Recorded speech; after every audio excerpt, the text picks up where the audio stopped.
Barbados, good morning. Wake up, wake up, wake up. Morning to you. We are back on Morning Barbados. The clock on the wall says it's 26 minutes to 8, and in this period of time we talk about how we teach it. Previously in this segment we were preaching it with Reverend Charles Morris, but now we welcome a stalwart of education. Matthew Farley is here to teach it. This morning we'll be discussing the concept of individual differences in learning as it relates to the overall educational landscape. Did I get that right, Mr. Farley? Yes, generally. Generally. Well, welcome. We're glad to have you. Thank you very much. I want to start by making a statement. If we were all alike, there's a sense in which there would be only need for one of us. Who would it be? Oh boy, that's the big question, isn't it? Nobody would like the answer. It would be me. You don't even have a Rihanna ticket. How could it be you? Would feel that way. Precisely.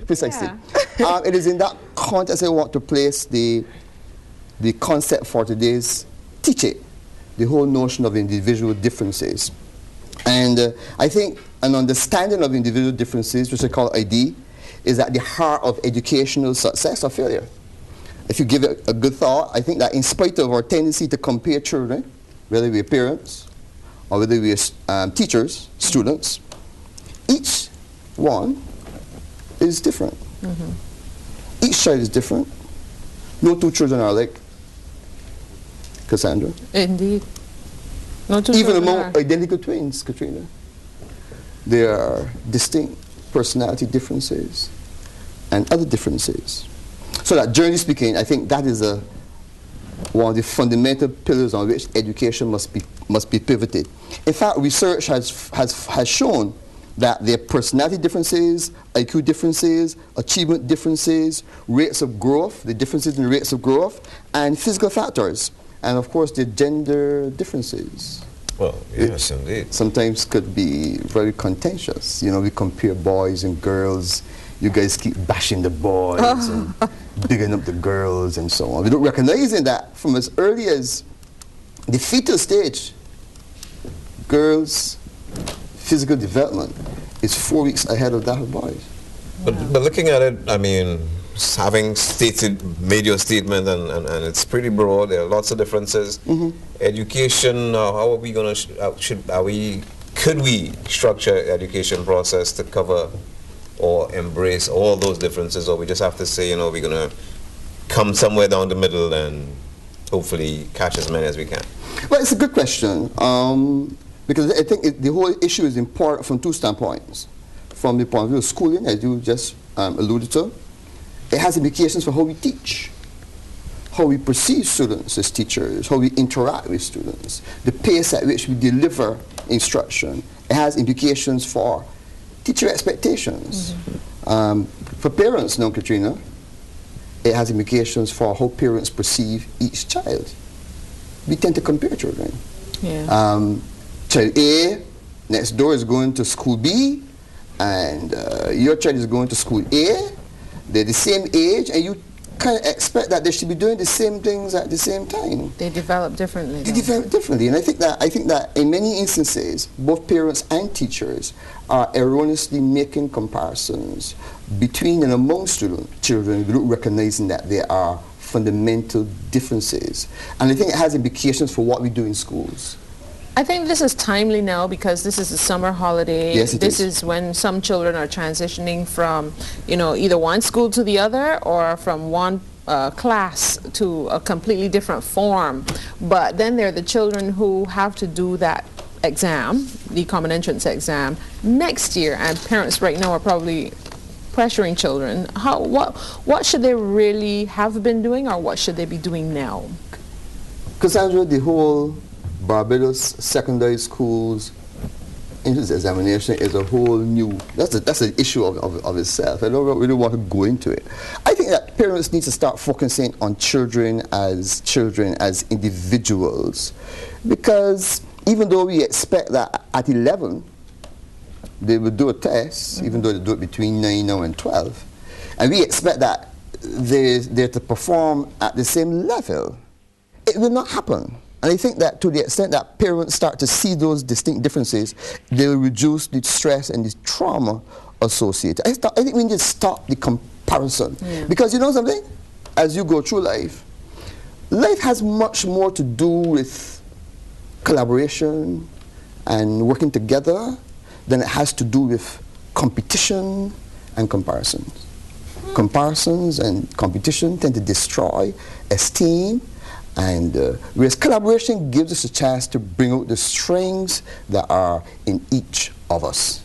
Well, you know, we all like to think that our progeny is the next Einstein or, you know, next big thing. And that is to be expected. But in the schools now, within the school system, the teachers should be the one, at least their training should incorporate these whole notions that you're presenting now. So how much, in fact, in the teacher training manual is this thing covered, and is it at all incorporated? Well, I'm glad you asked the question, because I am a facilitator for the Teachers Introductory Program, and I do the educational component.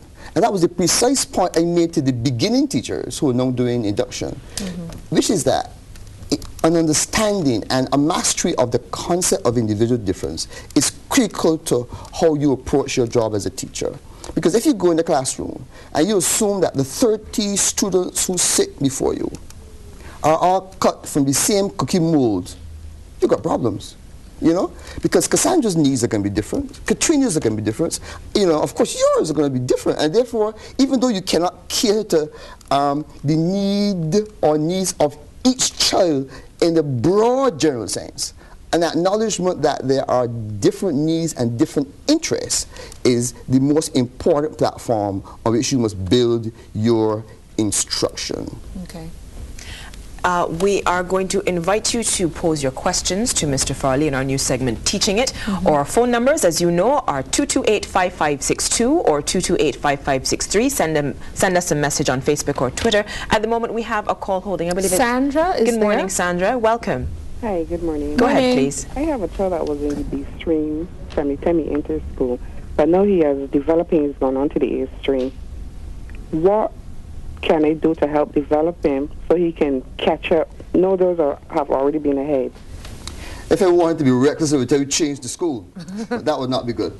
I have a fundamental problem, Sandra, with streaming. Labeling. Streaming attaches labels to children that many of them never outlive. I recognize that for practical purposes, schools organize children around mixed ability groupings or streaming. I remember going to an infant school many, many years ago, and the students were streamed in two groups. And I would not get to call the names, but one was called after one airline that is still very active in the region. Another one was called after another airline that is no longer in the region. But there was a distinct difference in size and status of those airlines. And I asked myself the question, what signals are we trying to send to these students if you call one, or you associate one, Superjet, and one, let's say, I don't want to say Liat or any other thing like that. And the other one, but we label and we stream children in dangerous ways, and children start looking at each other differently. You must be better than I am. Maybe I'm not as good as you are. So I don't know if I'm answering your question, but I have a fundamental problem with streaming, even though our system, I must say, is based on it. So she wants to know what she can do to continue to have him catch up. Yeah. What I would say to you, this whole notion of catching up, again, is a failure to acknowledge the concept of individual differences. Because catch up with who? With whom are you comparing your child? You need to see what is your child's capacity. Okay, let's pause. I think we have another Sandra waiting. Good morning. Also, there's this child that is not settled and he's in second form. He's going to second form now. Okay. He's not settled? No. When you say he's not settled, what do you mean? Good question, Sandra. He came from primary, he went through the first year, but he was not settled in the first year.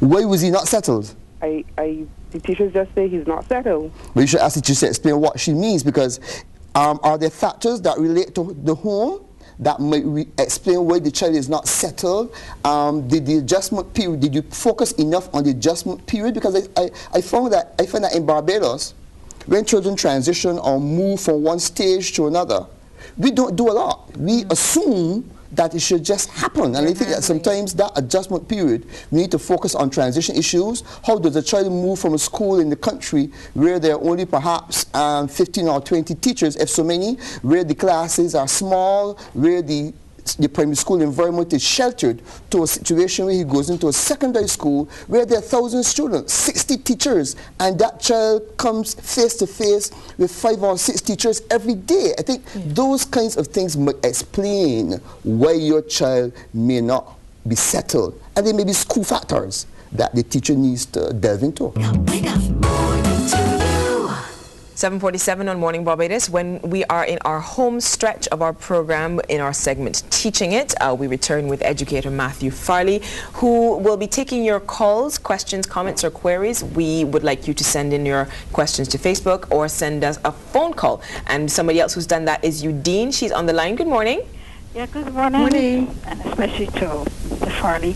I just want to say I'm so appreciative of the different areas that the Ministry of Education is having an input in the education and sort of alleviating some of the burden of the principals and the teachers, because teaching is an investment.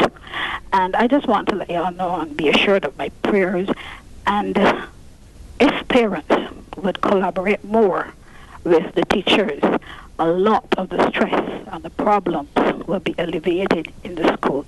Good morning, and God bless you. Good morning to Precious Hall too also. Thank you so much for your call. Well said. Well said. Very well said. Before the break, any comments on what she said? I think the need for collaboration can never be overstated. Yeah.